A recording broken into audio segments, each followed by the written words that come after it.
It's something I've heard Brandon Sanderson say. But he didn't like say like I'm rounding up these hoes and we're Yeah. gonna come through. And not for nothing, the archetypal character that's doing the rescuing is different in every single one of the examples.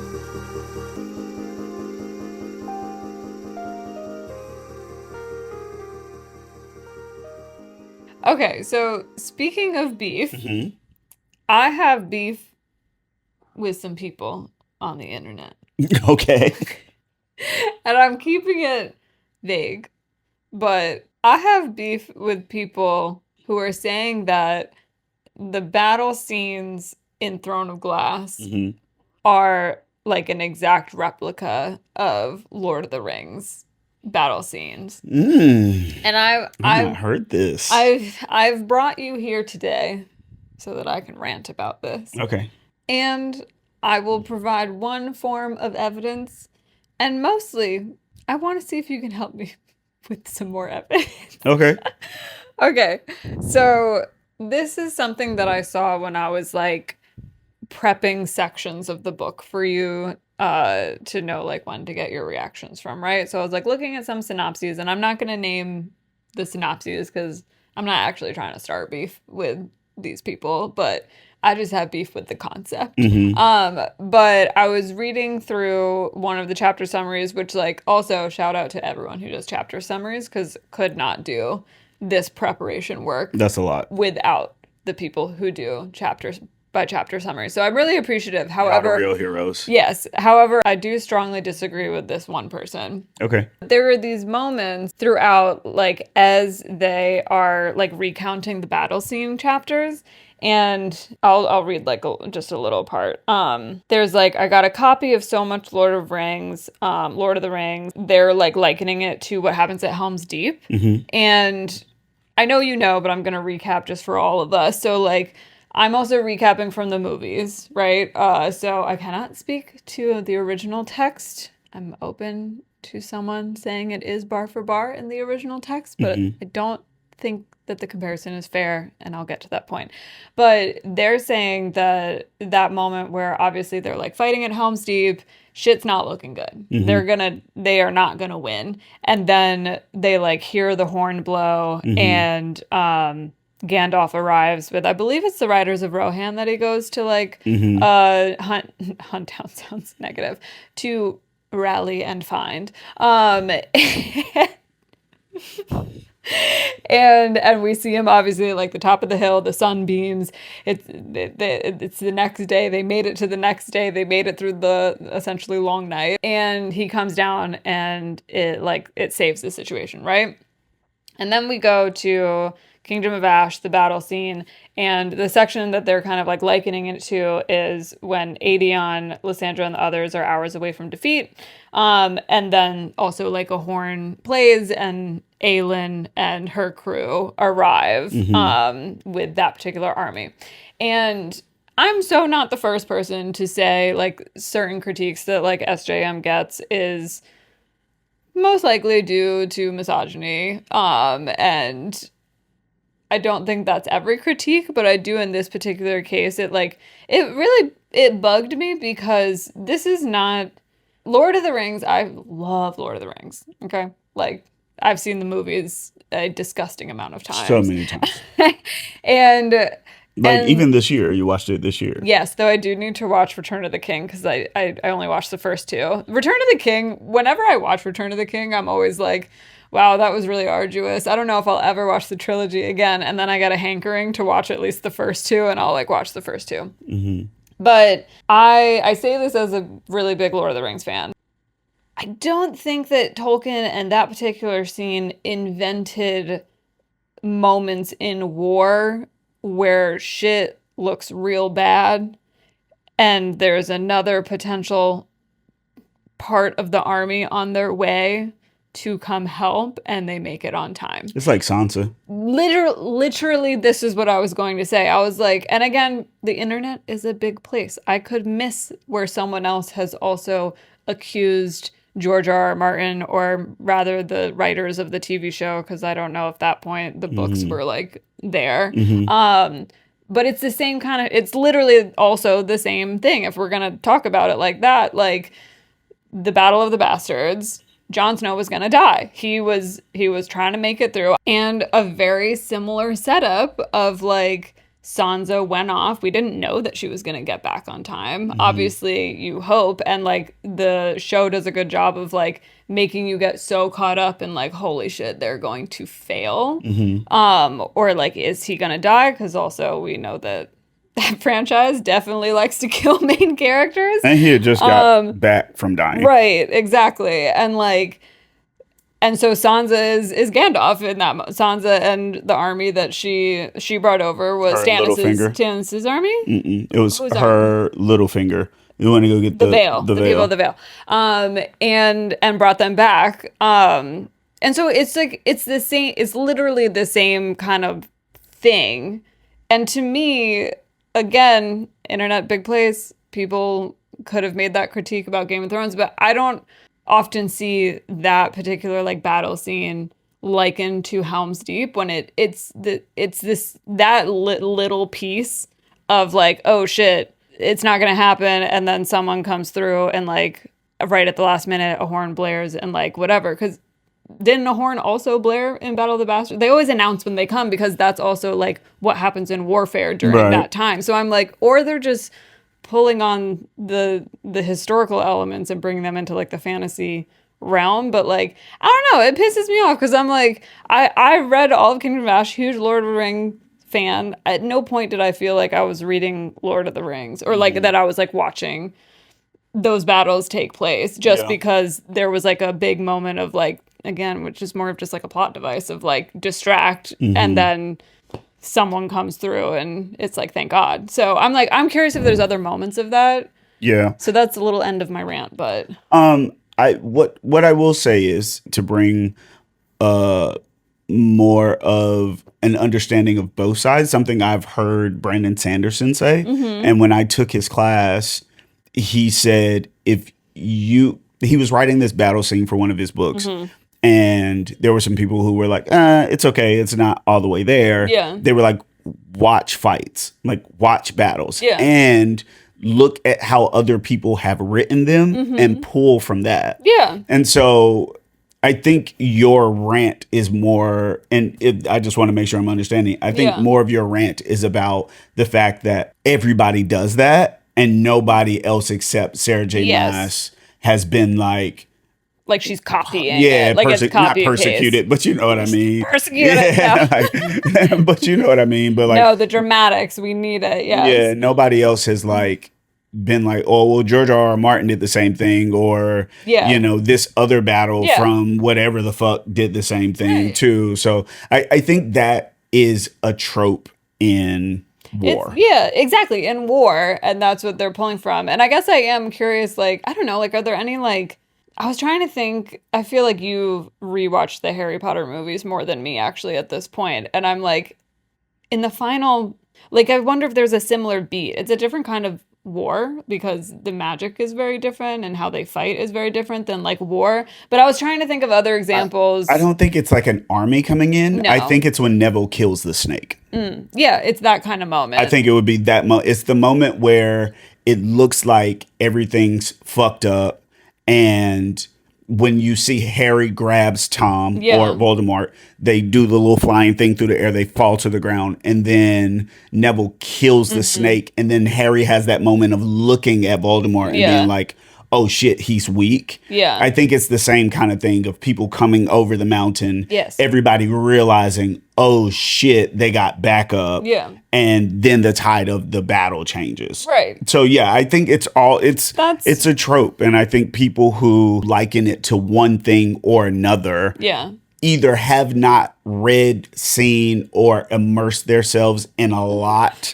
of fantasy, and or when they're making that comparison, it's just the only one that they can kind of retrieve in their mind. They're not really thinking about oh shit, they do this a lot in everything. Yeah. They're just thinking about the thing that they are either super immersed in, Because know really it's the well. thing that they like Right. love, Right. and people feel really strongly about Lord of the Rings. It's one of those franchises Right. that is like, and just the thing that's at the top of the mind. Right. You know what I mean? The thing that is just like right there, and they can kind of be like, Yeah. oh, this seems the same, but they and because of our internet culture, Yeah. and saying things promotes conversation, and oftentimes views and engagement. Yes, Yeah. that's what I was. When there's conflict, there's more views and more engagement. Yeah. Like when that happens, I think people don't want to go back and do all of the things. They get stuck on maybe like one thing to say,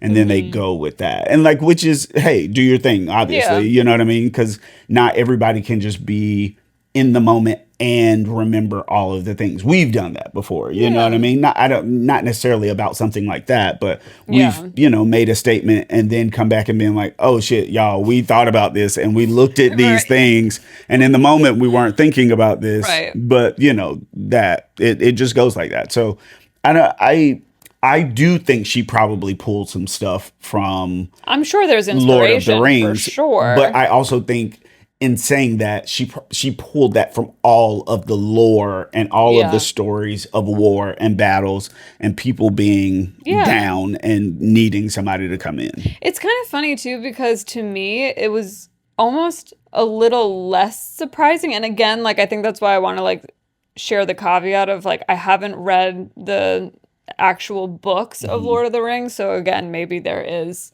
a beat by beat thing that I'm like missing. But like, in watching the movie, the perspective that we get, I actually find that moment even more shocking, because we weren't with Gandalf as he went off to go do the thing. But in like Kingdom of Ash, like as you're reading it, we're getting Aelin's perspective. We don't know for sure that she's gonna show up, but we know what she's doing. Like in the movie, they don't explicitly say. He's just like, look on the third day in the morning, like look to the I think said north or something like that. Yeah, like look to the north or something. But he didn't like say like I'm rounding up these hoes and we're gonna come through and like fuck them up. Like I just, and then in this one, like, we're getting to see, like, what Aelin is doing. So you can kind of, like, oh my God, I forgot. He was under there. I thought that was your foot. What is happening?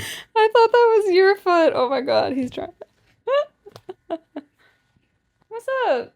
You just repositioning? I kind of lost my train of thought, but you said, I'm gonna go get these hoes. We gonna come fuck them up. Yeah, and in this one, we can kind of, like, hope and guess and deduce that perhaps this may happen because we are getting Aelin's perspective. So to me, that already makes the experience feel very different. Right.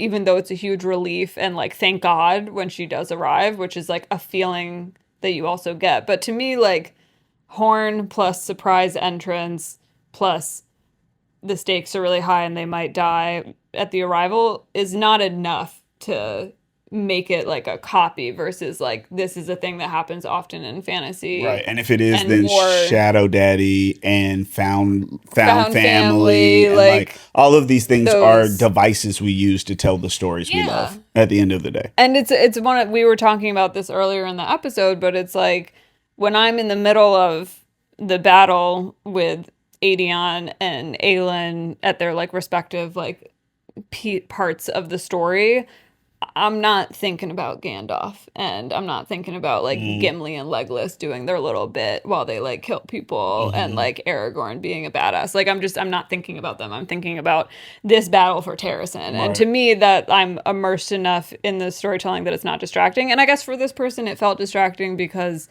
I would imagine Lord of the Rings is like, Lord of the Rings is like, it's one of the goats for a reason. Yeah. And one of the inspiration points for a reason. For most of the things. Like, because all of these are epic fantasy tales. Yeah. And so Tolkien came out in like what, the 60s?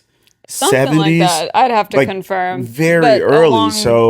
Anything that we're pulling, you're gonna compare to it because that's the OG. You know what I mean? Like like you said with the derivative conversation, it doesn't necessarily have to be derivative when it's inspired by. Yeah. You know what I mean? Was it transformed enough? Yeah. Was it transformed enough? The circumstances are very different. Yeah. I think what you said about the POV, very different. Also, we haven't gotten a film. A lot of what we're thinking about and a lot of what we're like pulling from is the film aspect of the Lord of the Rings. Yeah. And we're reading a book. So, I mean, it very well, maybe the text is very similar. You know what I mean? I haven't read it, so I don't know. But, you know, from what I have perceived from this book, it is a very different thing because the motivations, the characters, our attachment and why we're attached to certain characters, it's just different. And